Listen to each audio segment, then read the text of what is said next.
Sophie and Robert were a self-described goth couple, and they lived and breathed the goth culture. They loved the music, the style, the values, everything. But they received considerable backlash just for expressing themselves in this way. Backlash that would soon lead to harassment, that would soon lead to physical assaults, that would soon lead to murder.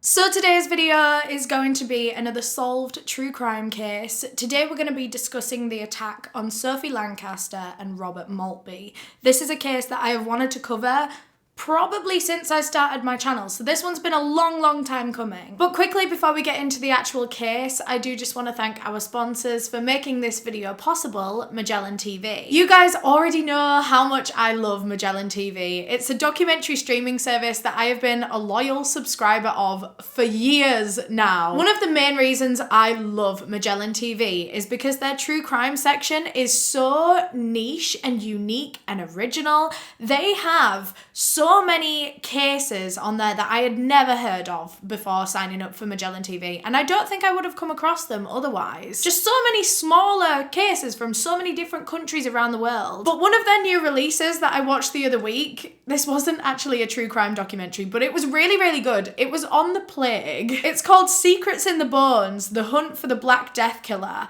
and I've always been like weirdly interested in the plague. I don't know what it is. Maybe it's like the big scary like plague doctor masks or something. I don't know why I'm so interested in it, but like it wiped out half of Europe.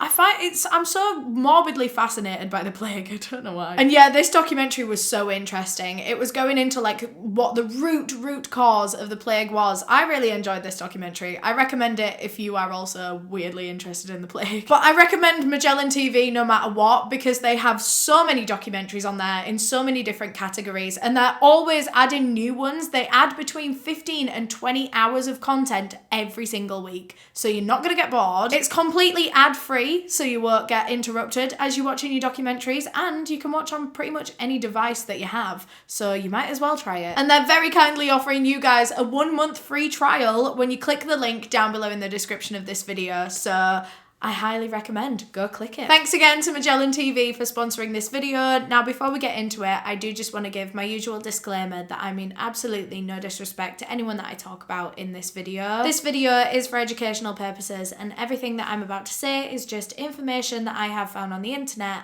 and I'm compiling into one video. Just a couple of content warnings before we actually get into the case. This case is considered a hate crime against the alternative community, like that kind of subculture. So if that is something you don't want to hear about right now, there's also going to be quite graphic descriptions of injuries and the attack. It does get very graphic. So that's your warning now. If any of that is something that you don't want to hear right now, I completely understand. Click out this video. Hopefully I'll get to see you again some other time with a different case. But with all that being said, let's get into the case. Sophie Lancaster was a 20-year-old woman from Lancashire in the northwest of England. She was born on November 26, 1986 and lived with her mother Sylvia, her dad John and her older brother Adam. Growing up, Sophie was a generally happy kid, especially when she was at home. When she would go out in public, she was a bit more like quiet, timid, shy. She was quite an anxious kid, but overall she was happy. But yeah, she was a very introverted girl. She much preferred to stay in the house and read a book rather than like go out and play in the street and play sports and stuff like that. Her mother remembered coming home from work and nearly every single day Sophie would already be sat down with a snack and a drink and a book.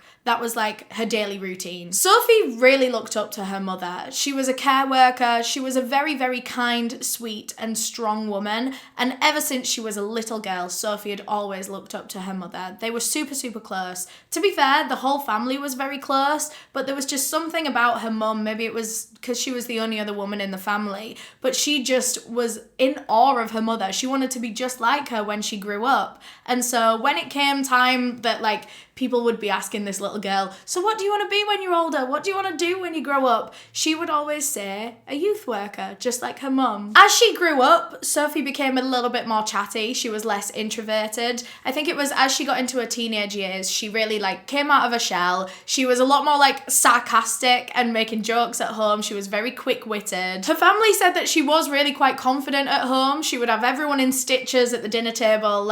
She was not afraid to be herself at home. But everywhere else, school and, any other public social situation, Sophie just was not growing that same confidence. She was anxious as ever. She didn't do a lot of things. She turned a lot of things down because she was so anxious. But then, when she hit kind of her mid-teenage years, Sophie Lancaster discovered the world of punk rock music, and it was love at first listen. As soon as she stumbled across this community, she found herself really, really identifying with it and resonating with it on a level that she'd never really connected with any kind of pop culture before.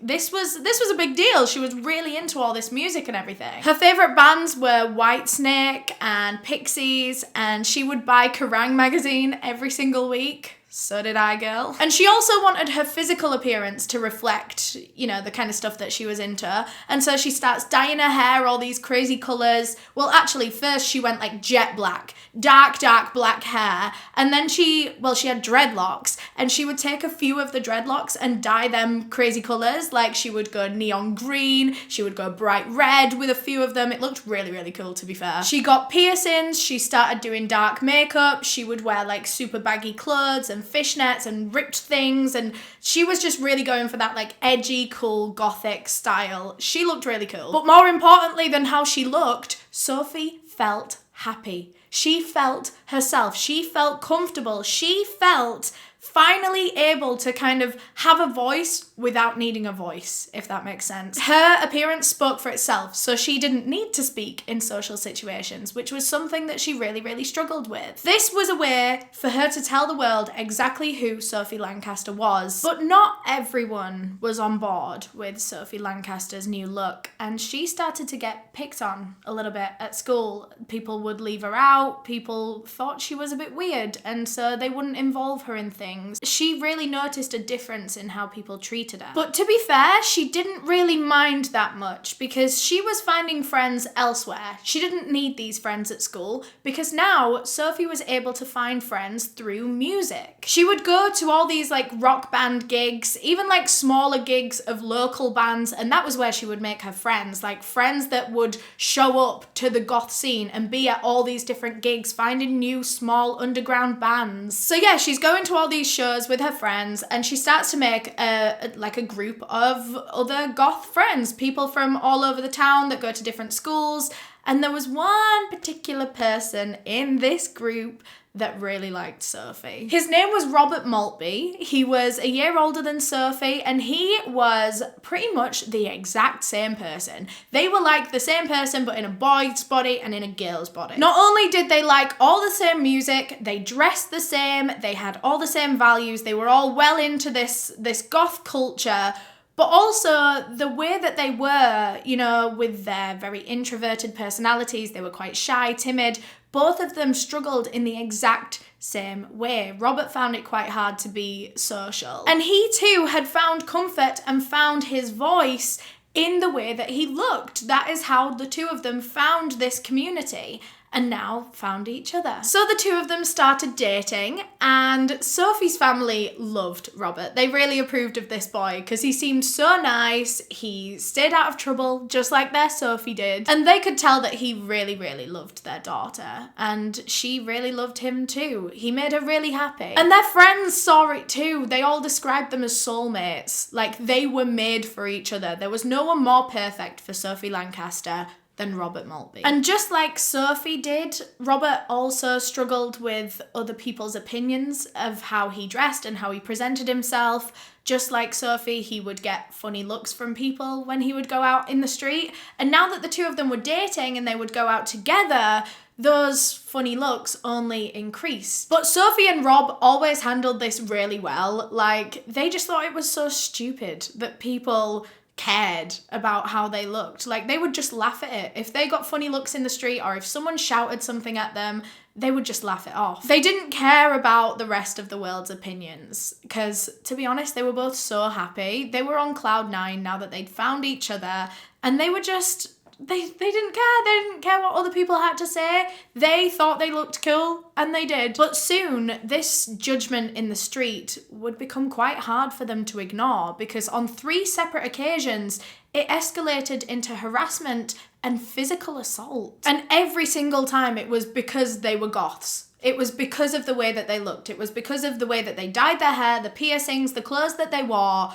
Other people didn't like that so much that they wanted to physically assault these people because of the clothes that they put on their body. Make it make sense. Every time that this would happen, Sophie and Rob would just get themselves out of the situation as quickly as they could. They never fought back, they never argued back, they literally just ignored it, put their head down, just kept on walking, got themselves out of the situation. They weren't confrontational people. They didn't want a fight. They thought this was so stupid that people had a problem with the way that they looked. They weren't going to entertain it in any way, shape, or form. This was quite common in the 2000s. In fact, researcher Rachel found a really interesting study on this. It's actually quite a horrifying study. It showed that 7 in 10 people who were part of a subculture, so that's like goth, emo, any kind of alternative subculture, 7 in 10 of those people had been harassed or assaulted in some sort of way, simply because they were part of an alternative subculture. I don't know when that study was actually done, in the 2000s. I don't think it was the 2010s yet,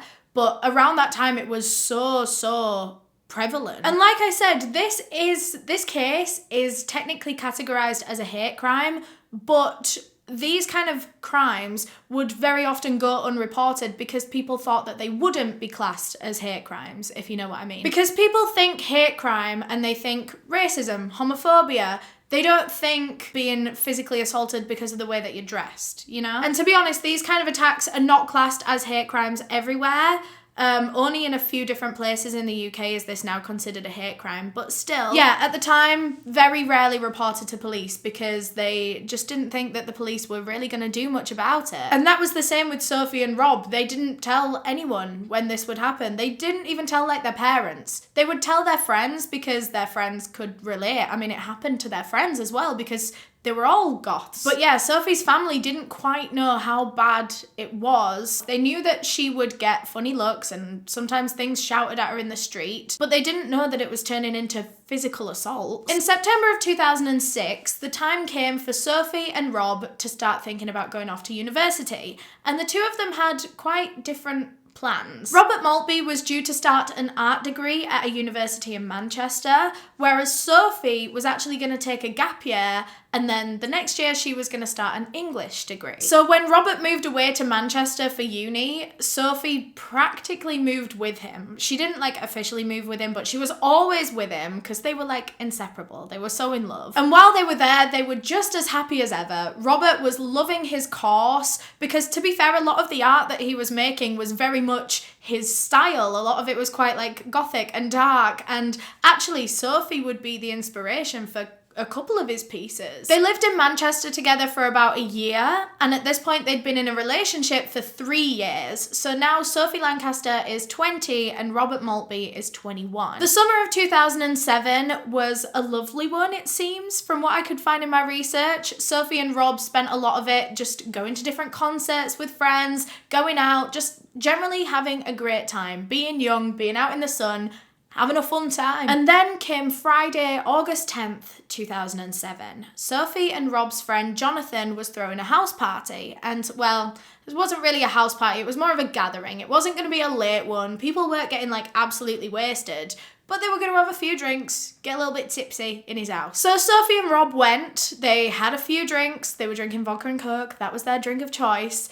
and then it got to just before midnight, and the two of them decided that they were going to call it a night, because they were walking home, and they lived about 2 miles away, which at that time, it's a long enough walk that you don't really want to be doing it in the middle of the night, you know? So just before midnight, the two of them left Jonathan's house to walk back to their flat, and they were a bit tipsy. They weren't drunk, but they were certainly in good spirits, if you know what I mean. So they're walking for about 20 minutes and they pass this 24-hour shop. It's like a garage. And so the two of them drop in, they go and buy some cigarettes, they buy some more alcohol for the walk home. And then as they're leaving this shop, they bump into a group of teenage girls. And these girls are fascinated with the way that Sophie looks. They're obsessed with her hair and her clothes. They're complimenting her, asking her questions. I think these girls outside the shop were also a bit drunk, so the conversation was flowing. They were all talking, they were having a great time, joking with each other. I think, okay, so there's two different versions of this story, and it really doesn't matter either way.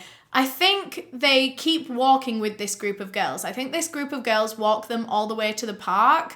There's another version of events that say they leave this group of girls and then they end up meeting up with another group of kids. I'm just confusing it. Anyway, they get to a park called Stubby Lee Park. It's about 1 a.m. when they arrive at Stubby Lee Park, and this was kind of a shortcut for them to get to their flat. If they go through the park, it was quicker than going like roadways. So they start walking towards the entrance of the park. But as they did, there was a group of teenage boys standing by the entrance, and immediately Sophie and Rob could tell that these are the kind of teenage boys that were going to judge them based on the way that they were dressed. They could already tell. They could already feel the vibe. So the two of them just kept their heads down, didn't make eye contact, just tried to get past these boys. But all of a sudden, they heard the boys shouting things at them. Just verbal abuse based on the way that they looked. We don't know exactly what these boys were saying, but things along the lines of like goth, emo, mosher, weirdo, freak, you know. Sophie and Rob had experienced this enough now that they knew what to do. Just keep walking, don't retaliate, don't pay attention to it, and eventually they'll just give up. But they didn't. As Sophie and Rob kept walking, they kept their heads down, but these boys were following them. And they just kept shouting at them. They weren't giving up. And this went on for about 10 minutes. These boys were not giving in. They followed them all the way to the skate park section of Stubby Lee Park. And then all of a sudden, the couple heard one of the boys behind them shout, "He's a mosher, hit him." And then one of the boys ran over to Robert and just punched him straight in the face. And Rob was really taken aback by this. This was literally out of nowhere, so unprovoked. And he was pretty flipping scared as well. And so he like stumbled back with the force of it. And he did like a little bit of a nervous laugh. Or maybe it wasn't a nervous laugh. Maybe it was a genuine laugh, because the two of them did used to laugh at people that did stuff like this. They thought they were stupid. Either way, Rob laughed. And the boys didn't like that. And then one of them said something along the lines of, "He's laughing, hit him again." And so they did.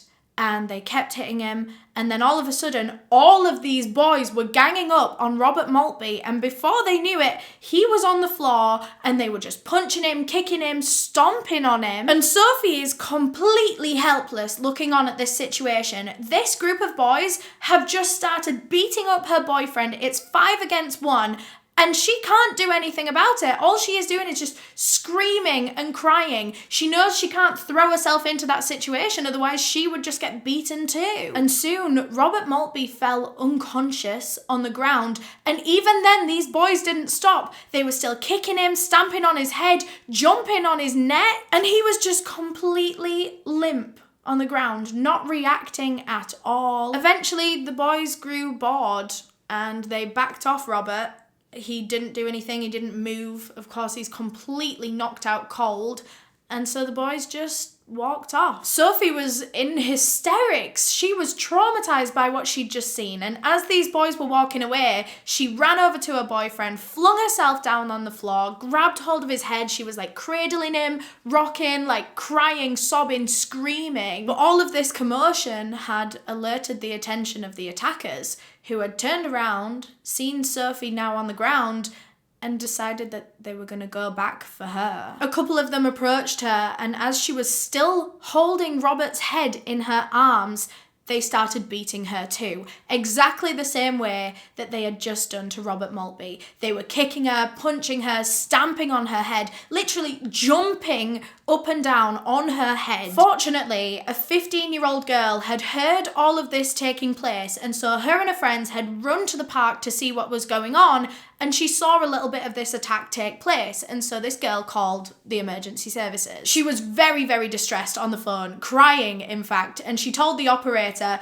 "Poor guy, I don't know him and I'm crying my eyes out. I think he's dead." She also tells the operator what she vaguely knows about this situation, because she hadn't seen it all take place, but she'd seen and heard a little bit of it. She said, "We need an ambulance at Bacup Park. This mosher has just been banged because he's a mosher." So this girl's on the phone. She's crying, sobbing, hysterically, trying to tell them everything. Meanwhile, there's a boy that can be heard in the background. We don't know who this boy is, but he's saying things like, "Get the fuck off him now, please. He's on the floor, man. He's practically fucking dead." So it's presuming that as this girl was on the phone, this guy was probably one of her friends, and the attack was still going on. These boys were still kicking and jumping on Sophie Lancaster as this call was going on. The girl tells the operator that Sophie and Rob are both laying on the floor. She said, "They're still breathing, but they're full of blood. The blood is pouring out of their heads." The operator then tries to talk the girl through like a bit of a procedure to try and stop the bleeding. This girl even took off her own shirt and used it. She was wrapping it around their wounds, trying to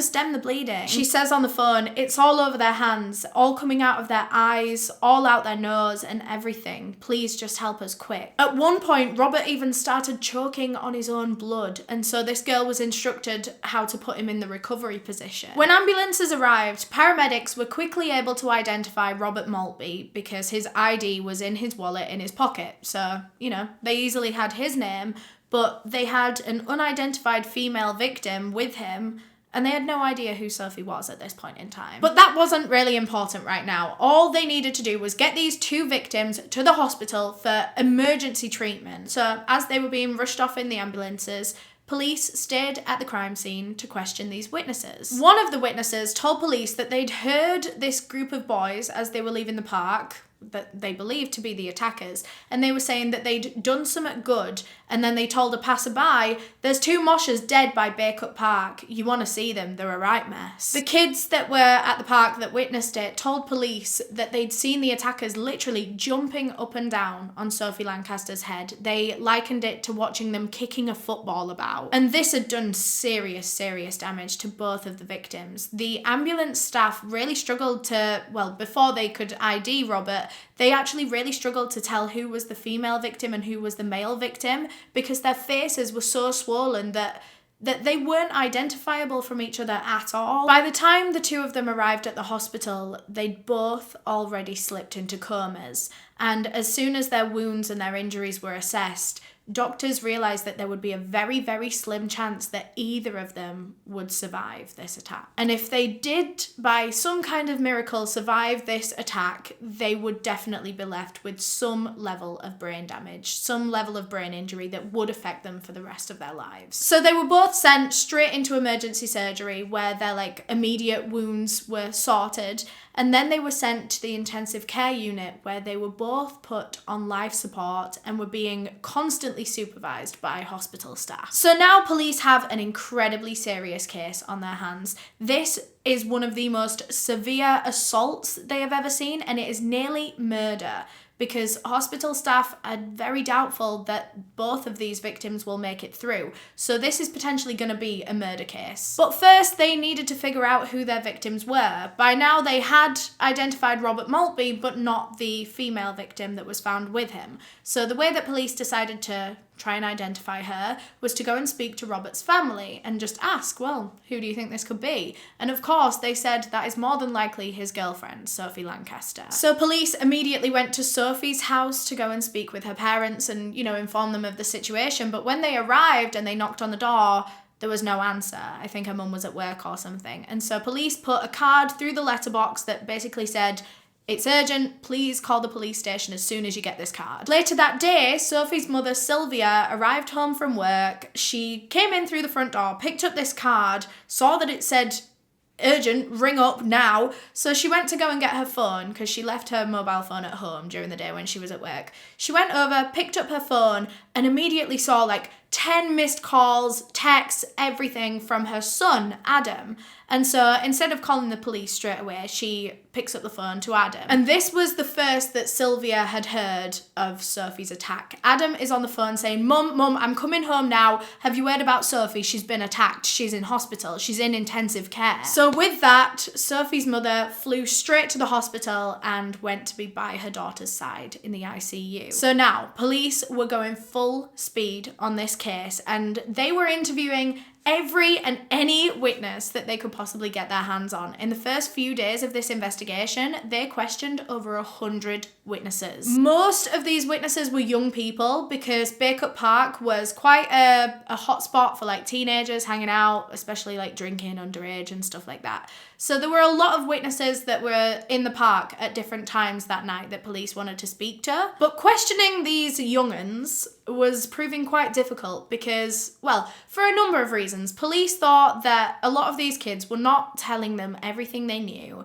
because, well, maybe they were friends with the perpetrators, or maybe they were scared of the perpetrators, scared that the perpetrators might then attack them if they say anything they know. There was a lot of potential reasons why these kids might have been holding back in interviews, and police knew they needed to do something about it. So the tactic they came up with, they sent in all their junior officers, so like the youngest ones on the whole police force, to go and question these teenagers because, well, maybe it'd make them a bit more comfortable. Maybe these kids would feel as though they could trust the young officer more than they could like what a 40, 50, 60-year-old man that just can't relate to them, you know? And you know what? It worked to a degree. The kids started talking a little bit more, and it seemed that the ones that did see the attack or heard it, they all said that it was completely unprovoked. Like, this wasn't a two-sided fight. It wasn't Sophie and Rob versus these teenage boys. It was Sophie and Rob minding their own business, being attacked out of nowhere. And they also knew exactly why Sophie and Rob were attacked, because a lot of these witnesses heard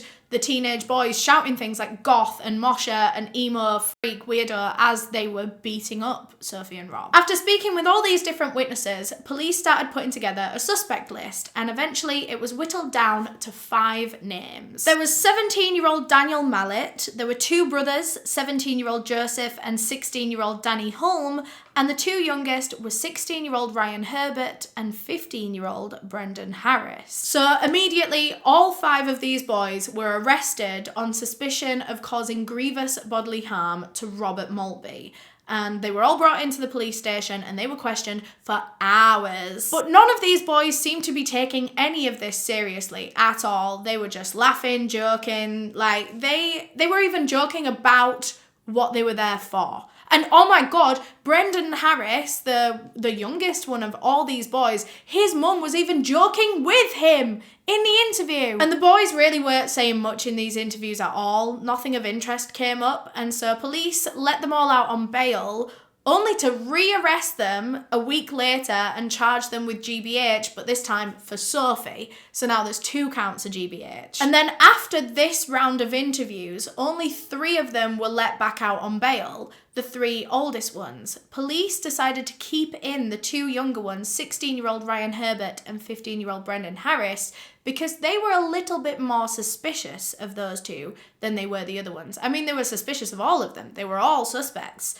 but especially the little ones. The main reason that they were a little more suspicious of these 2 younger ones was because police had done their research at this point, and they'd found that this wasn't the first violent crime that these 2 boys had been accused of. The 2 of them had carried out an eerily similar attack not long before this. It was nowhere near as bad as the attack on Sophie and Rob, but it was similar in the way that it was completely unprovoked. These 2 boys just started punching, kicking, abusing a random person in public. So it very much seemed like it would be in their character to have done this to Sophie and Rob. Meanwhile, staff in the ICU are caring for Sophie and Rob, and they're very pleased to see that Robert Maltby seems to be making a swift recovery. They'd been very, very worried for days now that Robert wasn't gonna come around because he had suffered some major, major injuries. He had like a bleed on the brain, internal bleeding elsewhere. Like, he wasn't making any progress for a while, so they were scared. But after about 10 days, Robert Maltby woke up from his coma. But doctors were right. His brain was affected by his injuries. I don't know to what capacity. I don't know if he was left with brain damage or what, but he certainly didn't have any memory of the days leading up to the attack or the attack at all. So he couldn't tell police anything. Sophie Lancaster, on the other hand, was just not making any progress whatsoever.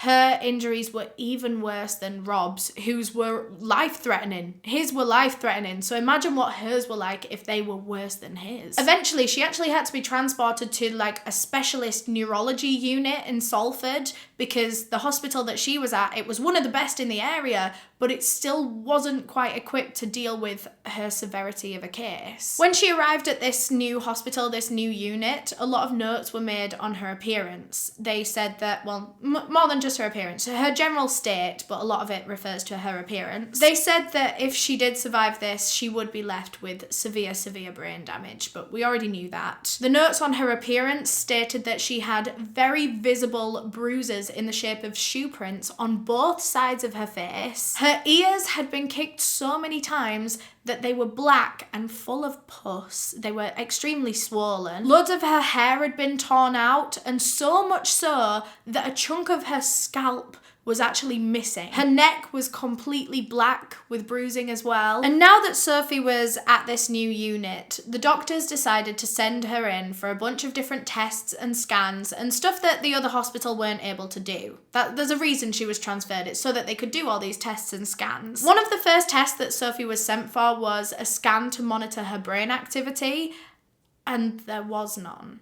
Her brain was practically dead. It was practically impossible for her to recover from this coma and survive the injuries that her brain had sustained. It was looking like it just could not happen. And so on August 24th, 2007, Sophie Lancaster was withdrawn from life support and passed away at the age of 20. That was 13 days after the attack took place. She had been on life support for 13 days. And around this same time, actually, Robert Maltby was discharged from the hospital. He was out of his coma. He had pretty much recovered his physical injuries, but now he was going home without his girlfriend, with the knowledge that she had died almost protecting him. And now that Sophie Lancaster had passed away, all 5 of those suspects were brought back into the police station and now charged with murder. Police planned to re-interview all the boys, all 5 of them, but they were particularly more suspicious of the younger 2, 15-year-old Brendan Harris and 16-year-old Ryan Herbert. So much so, in fact, that police got a search warrant to be able to collect a few things from those 2 boys' houses. The main thing that they were interested in, actually I think this could have been the only thing that they collected, but they wanted the boys' clothes that they were wearing on the night of the attack. They were hoping that they could send them off to the lab and perhaps find like traces of maybe Sophie's blood or Robert's blood to connect them to this attack. But actually, when they went and picked up these clothes, the lab testing was hardly even necessary because one of the boys' jeans had visible blood splashes all over the front of him. He hadn't washed his jeans since he had committed this attack. Regardless, both outfits were sent off to the lab so that they could fully analyse them, find out how much blood, whose blood it was, and when these results came back, it was found that there was blood all over both boys' outfits, and it belonged to both Sophie Lancaster and Robert Maltby. And if this didn't have police convinced enough, they practically got an admission out of one of the boys, but not directly. While he was in police custody, the older of the 2 boys, Ryan Herbert, was using one of his allowed phone calls to talk to his mother. But he didn't think that police would be listening in and recording it for some reason. Stupid, because they were. And they overheard a conversation between Ryan and his mum, basically where she's saying, look, don't worry, if you had nothing to do with this death, like you say you didn't, then you've got nothing to worry about. They won't find anything against you. And Ryan responds, but I did. He literally admitted to having a part in the assault and murder, but he didn't know that police had heard that. But anyway, like I said, now that this was a murder investigation, police were re-interviewing all 5 of these boys. And now that the stakes were raised, a few of the boys were a lot more willing to talk than they had been before. It seemed that the ones that had less to do with the attack on Sophie wanted police to know that. So they were willing to say exactly who did what to Sophie Lancaster. The three older boys said that the attack specifically on Sophie was done by the two younger boys, more so by Ryan Herbert.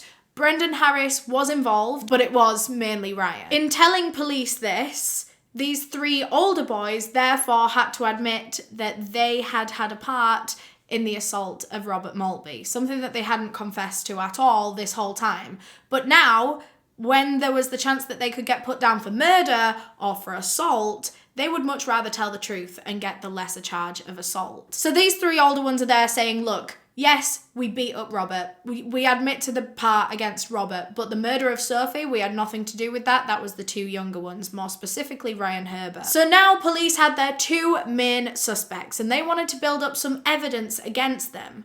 But Ryan Herbert was a lot harder to crack than Brendan Harris. Ryan gave absolutely nothing away. He was a no comment. That was all he would say in his interviews, was just no comment. He wasn't saying anything. But Brendan was a bit more willing to talk because, well, same thing with the other boys. Because he had less to do with the attack on Sophie, he was more willing to say what he did do because it didn't look as bad as Ryan. Brendan told police a little bit of information, but still not enough. They knew they weren't getting a full story out of either Brendan or Ryan. They needed to do more if they wanted to get evidence against these boys. So in an attempt to do this, police decided, because at one point they had to transfer these two boys to a youth detention centre, they were going to have to put them in a police van, why not audio rig the van? Let's bug it so then we can listen into the conversations that these two boys have when they think they're alone. And these audio recordings were exactly what police had been hoping for. Very clear communication between these two boys about what they did to Sophie Lancaster. At one point, Ryan even made a comment about how he kicked her head like a football, which perfectly lines up with all the witness testimonies we have. So now all five of these boys are charged with Sophie Lancaster's murder, and time came for the trial. Of course, Ryan Herbert was looking at potentially the worst outcome of this whole trial because it seemed that he was central to the attack. He was the main perpetrator, well, in Sophie's murder at least. But Ryan's legal team were actually gunning to try and get him the lesser charge of manslaughter rather than murder on the grounds of diminished responsibility because they believed he had autism. So the prosecution were like, all right, prove it. So they got an autism expert to come in and evaluate Ryan Herbert, and at the end of this assessment, they didn't think he had autism. They didn't think he was on the autism spectrum at all. So the manslaughter thing was out the window,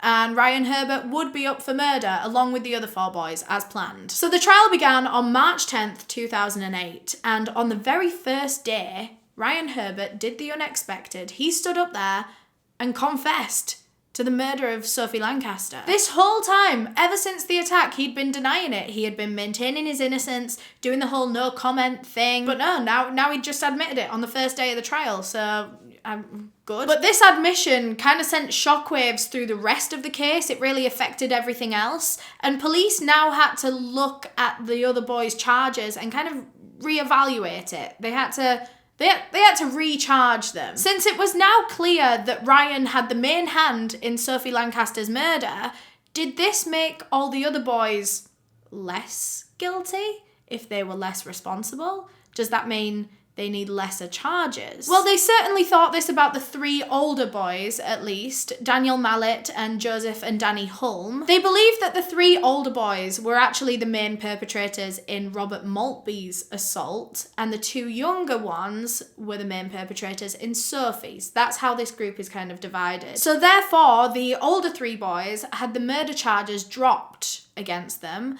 and now they were just facing the GBH charge for Robert Maltby. Brendan Harris, on the other hand, who was the youngest of the whole lot, just 15 years old at the time of the attack, police didn't drop his charge. They believed that he and Ryan were both responsible for Sophie's murder, and they would be tried for it. So the prosecution, in this trial, they laid out a theorized version of events based on all the witness testimonies, different things, different clues and physical evidence that they had found. They believe that it was actually 15-year-old Brendan Harris that kicked everything off that night. He was the first one to throw a punch at Robert Maltby. And practically straight after that, the other four boys joined in and they were all beating Robert Maltby, like I said, until he was passed out on the floor. And and then eventually they gave up. They started walking away. That was when Sophie got down on the floor with Robert, and then the boys turned back and came for her. Although it's believed now the 3 older boys kind of hung back a little bit while the 2 younger ones came over to Sophie and brutally attacked her. At the end of the trial, both of these boys were found guilty of Sophie's murder. Brendan Harris was sentenced to life in prison with a minimum of 18 years. Ryan Herbert was also sentenced to life in prison with a minimum of 16 years and 3 months, although this was later appealed and he won the appeal, so it was reduced to a minimum of 15 years and 6 months. And the 2-year difference between their initial sentences is because obviously Ryan pled guilty right at the start of the trial, so he gets rewarded for that, doesn't he? The other 3 lads all pled guilty to their GBH charges. Daniel Mallet was sentenced to 4 years and 4 months in prison, whereas the brothers, Joseph and Danny Holm, they were both sentenced to 5 years and 10 months. I wonder what they did that was more than Daniel, that gave them more time in prison. I'm not too sure on that one. So that was the outcome of the trial. Justice was served, although Sophie's family felt that more needed to be done in her memory because Sophie was so innocent. Sophie and Rob, they were literally just walking the streets, minding their own business, and these 5 boys were so offended by the way that Sophie and her boyfriend looked that they took it upon themselves to murder her. It broke everyone's hearts, but of course Sophie's family, who knew just how wonderful and amazing and sweet and innocent she was. She didn't deserve to have her life torn away from her like this. No child does. And her mother wanted to make sure that this wasn't happening to any other kids. She wanted to be able to protect the other Goth kids, just like her daughter and just like her daughter's friends. She didn't want anyone else to have to go through this. And so her mother decided to set up a charity. This charity is called the Sophie Lancaster Foundation, or just Sophie, which is an acronym that stands for Stamp Out Prejudice, Hatred and Intolerance Everywhere. The main goal of this charity is to educate young kids on tolerance and prejudice and hate, in the hopes that if they are more educated, they will make better choices. They won't do horrible things to other people. And this charity has also made some change in the way that police go about crimes like this. Hate against alternative subcultures is now considered a hate crime in 7 different police forces across the UK, which is better than it was before when it was 0. So any future attacks, just like the one that happened to Sophie and Robert, will now be considered at the same level as racist attacks and homophobic attacks. In 2014, Sophie's mother Sylvia was awarded an OBE for all of her amazing work and campaigning to help protect alternative communities. Sadly, she passed away just earlier this year in April, but she had done some amazing work, some amazing campaigning, and I'm glad that that was recognised. But yeah, that is all I have for this video. Thank you so much for watching, and thanks again to Magellan TV for sponsoring this video. Remember, they're offering you guys a 1-month free trial when you click the link down below in the description of this video. You don't want to miss out on that. A huge thank you to all of my channel members for supporting the channel and helping me decide the cases that I cover. All of my tier 2 members are on screen right now, so thank you so much. If you want to become a channel member, you can click the join button down below. But yeah, thank you so much for watching. If you enjoyed, please leave a thumbs up down below. That would really help me out. If you want to subscribe, you can click this circle right here, or if you want to watch another one of my videos, I'll leave you one right there. Okay, bye!